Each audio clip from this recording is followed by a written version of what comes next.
So guys, the only good news was that we scored a goal. But once again, same old script, Chelsea lose.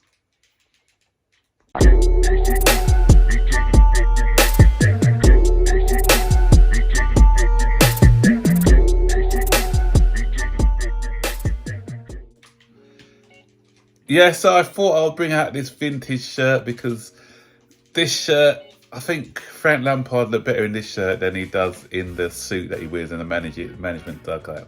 Management isn't for him. The tactics again were horrible, but we can say we're probably playing for the Champions League anyway. The players out there weren't interested, and let's bring back the Chelsea of this era. The Drogbas, the Terrys, the Joe Coles, the Anelkas, the Maloudas, the Mikels, when they wore this shirt with pride. But you know what? This group of players now, no pride, nothing in their game. They're just awful. Lack of effort, lack of endeavour. But most of all, it's lack of confidence. These guys are bereft of confidence. And you always knew that we had a fortuitous goal, actually. We got away with one with the Conor Gallagher, took a deflection. So we went, we had a little bit of a confidence boost. It should have been a confidence boost with that goal. But then what happened? We allowed Brighton to dominate. Brighton hit the woodwork about 3 or 4 times. They should have won in reflection. They could have won 3 or 4-0 in today's game. And it is what it is. Danny Welbeck scores a goal, but teams always scoring these wonder goals against us. And there's another wonder goal, another one from outside the box. Are they wonder goals, or is it that a better keeper will get those? I'm not blaming Kepa for this one. I see some people are blaming Kepa, but I thought it was just a great strike into the corner of the net. And so I think people are being a bit unfair. Because Kepa today, to be fair, he played well. He made some good saves. He kept the scoreline down. He made 2 or 3 unbelievable saves today. But teams do shoot from distance, knowing that they got a chance against him. But as I said, in this instance, I'm not blaming him for the shot which went in. So, but guys, this season is a reality check for all of us, and it just goes to show that football success isn't guaranteed to anybody, no matter who you are. So, and everyone keeps saying, this is Chelsea, but I am doing a podcast at the minute of the history of football. I haven't done one since I've touched on the 70s, but I'm going to be looking at the 80s and the 90s a bit later, and a little bit of a preview on the 90s one. Liverpool, who dominated football in the 70s and most of the 80s as well. In the 90s, we actually won more. Little Chelsea, that Chelsea were nothing before Roman Abramovich came. We actually won more trophies than Liverpool did in the 90s. So this Liverpool, who dominated from the sort of late 60s to the mid to late 80s, they had a bad patch, and it took them 20 odd years before they won their next title. Hopefully it doesn't take us that long. Manchester United, another team who were dominating when a lot of you guys were supporters. And they were dominating in the Ferguson years, but then they too had their bad patch. Arsenal are just coming back now, so this is it.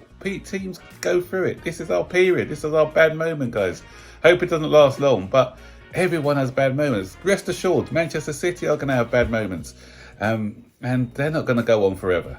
There's going to be a time when Pep goes, and if that situation with the cheating, if that comes to light and they gain evidence, that could be the demise of Man City. Sometimes it takes a managerial change. With Manchester United, it was Alex Ferguson. Alex Ferguson was in the club for years. When he left, it was a big void in the club, and then all the other managers just couldn't reach the heights that Alex Ferguson reached, and he was kind of the one who was the glue holding Manchester United together. And then a big change came, and then it's only now that Ten Hag, even with Ten Hag, their results this season have been up and down. We saw what happened in the Europa where they surrendered a 2-goal lead. Looking at Arsenal as well, Arsene Wenger was there. He was an institution at the club. Maybe outstayed is welcome after a while. Then when he left, again, because of what he had sort of brought into the club. A new manager coming in struggled a little bit with that. Liverpool at the end of the boot room, that's what done them. When they had the succession plan, when they had from Shankly to Paisley to Dalglish came, and then when it was Johnny, I think it was Evans, not Johnny Evans, I can't remember his first name. When Evans came in, that's when the boot room thing failed, and they went away from that boot room thing and brought in different managers, and that's what done them in the end. So with Chelsea, what happened was beyond our control. With the war happened, and that's what messed us up, because Abramovich had to relinquish the club, and Abramovich not relinquish the club, we wouldn't have had this quick fire sale, we wouldn't have had this buy sell, all these players coming in and players going out. Tuchel may still be in it, I don't know, but it's just things like that, details like that, which sometimes, anything, it could be, as I say, it could be anything from managerial to circumstances which are beyond your control. But this is football, and that's what happens, and that's why we just need to, as I said, we don't want to accept it, because we want to be at the top, and there's nothing wrong with striving to be the top, striving to be the best, and that's what we want to do. But it's not going to happen all our own way, guys. And what we're seeing now, we're just seeing how our fan bases reacting to this. A lot of people understand the realism and what's happening within the club, and there are others who just don't get it. They just don't get what's happening. They're blaming this person, that person, this person. There are some bad things that have happened in the club. Yes, I'm not saying that there isn't, but at the end of the day, this happens to the best of us. So this is our time, guys. Season's done. On this, unless they're saving everything for that Real Madrid game and putting every last bit of effort into it, and on the evidence of today, I just don't know. But this is Chelsea, and stranger things have happened. So once Tuesday's done and dusted, whatever the outcome, obviously it looks most probably that we're going to be knocked out. Then it's going to be just 6 dead rubbers. But I want these dead rubbers. I think we need a manager. I understand what they said about bringing Frank in and trying to do the right process now. I think once they've interviewed Nagelsmann, apparently I'm not sure when they're going to be interviewing Nagelsmann, but I like the manager to come in before the end of the season to assess the squad, because they're coming in. They need to know who they want to keep, who they want to get rid of.